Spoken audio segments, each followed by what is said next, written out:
Remember when I said that one of the reasons why I think that Charcadet is a great fit for Liko is that she and Amethio felt like rivals initially and were later clearly positioned as parallels of each other, meaning that it would be absolutely perfect if she got a Charcadet that evolves into Armarouge, who is the counterpart of Amethio's main Pokemon Ceruledge. Well, it turns out that I was right about this for the most part, since Liko's Charcadet has yet to evolve, and that this fitting, interesting dynamic will come into play a lot sooner than I expected.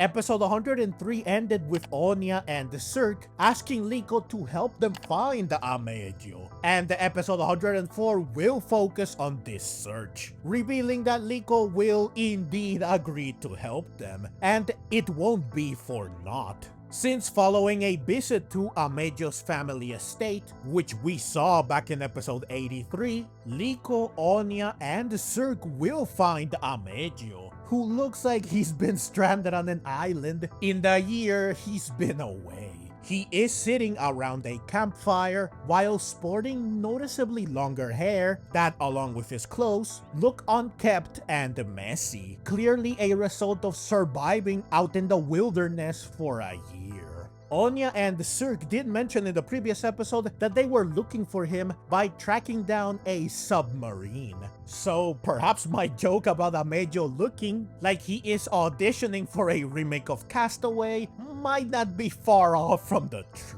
In any case, the point is that Amethio will return in this episode. They will finally find him, which is great. Better yet, this reunion will lead to a very exciting and interesting turn of events, since the preview shows that Charcadet will battle Ceruledge. Hence why I said up top that this episode will tackle why Liko having a Charcadet is perfect. She and Amethio are two sides of the same coin, just like Armarouge and the Ceruledge.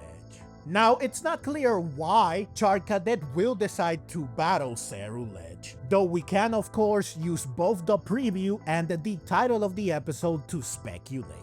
We know for a fact, thanks to Charcadet's Pokédex entries in Scarlet and Violet, that they, as in the species, love to battle, especially against Pokemon that are stronger than them.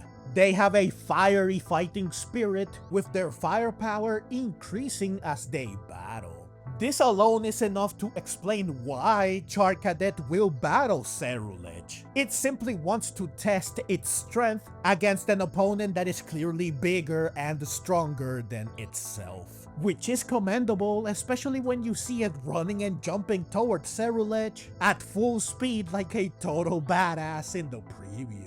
You cannot help but want to applaud its courage and how confident and fearless it is. Also, this shot of them face to face like this is just wow, epic beyond words. Doesn't get more two sides of the same coin, parallels, counterparts, etc. than this. However, I think this matter goes a little deeper than this, since the preview shows Charcadet looking at the pictures found in Amethio's family estate, and one of them catches its attention. The one that features Amethio back when he was a child, alongside his Ceruledge back when it was still a Charcadet.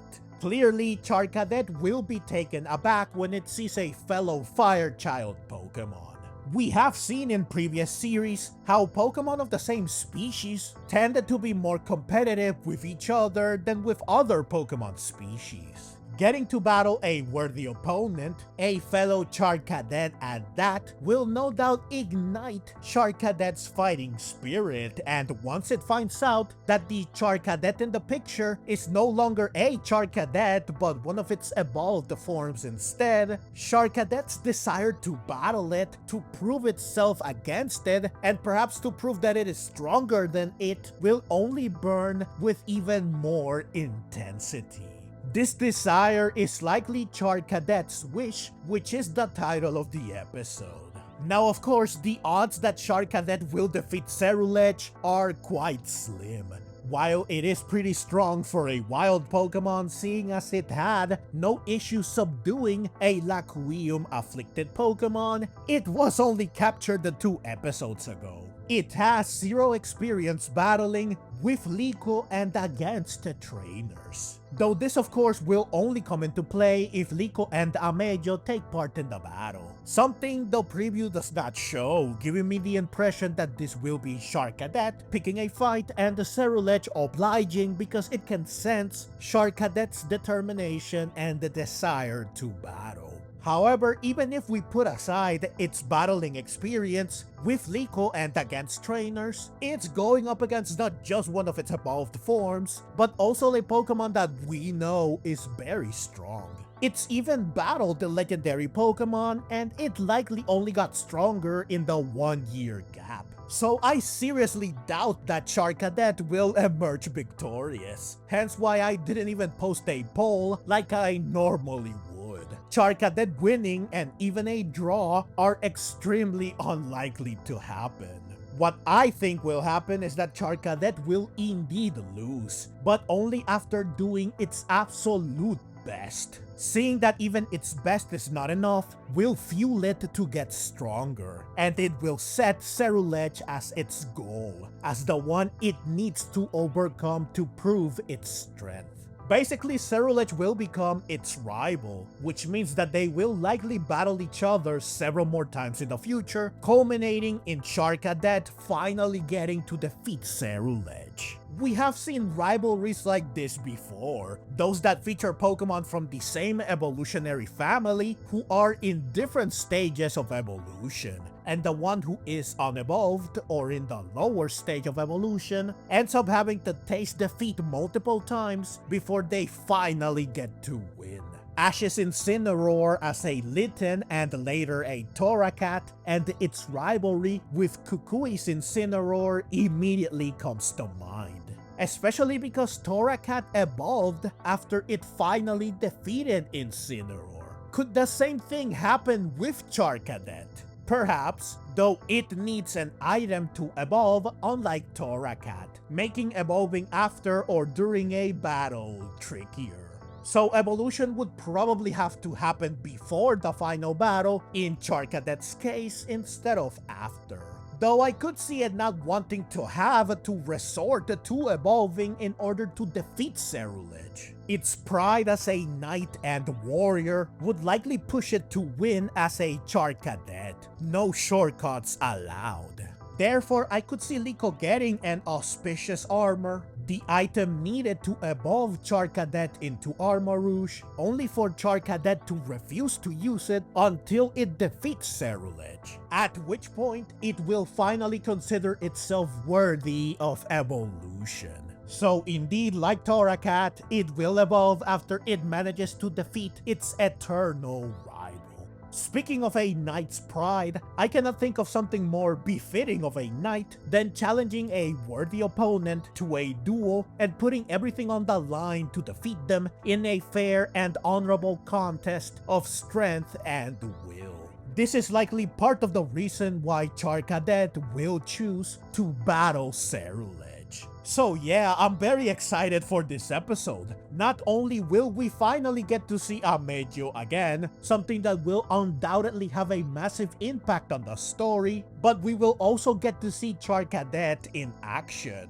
Which is amazing, especially considering that Liko catching it is one of the highlights of this arc, and yet, the episode right after it happened, Charcadet was nowhere to be seen. I'm glad it's taking center stage again, this soon, and to do something as epic as battling Ceruledge, which has the potential to ignite a rivalry that will be very important and significant going forward. While the battle likely won't be anything special given this arc's track record thus far, the Pokemon feelings and the stakes involved ensure that it will be interesting and entertaining at least. It goes without saying then that I cannot wait to watch this episode when it airs on August 1st, since Horizons is taking a 1-week break following episode 103. As always, I will review the episode after it airs, so please look forward to that. Also, I want to hear your thoughts in the comments below. Why will Charcadet battle Ceruledge? Can Charcadet defeat Ceruledge? What does the future hold for these two? And are you excited to see Amethio again?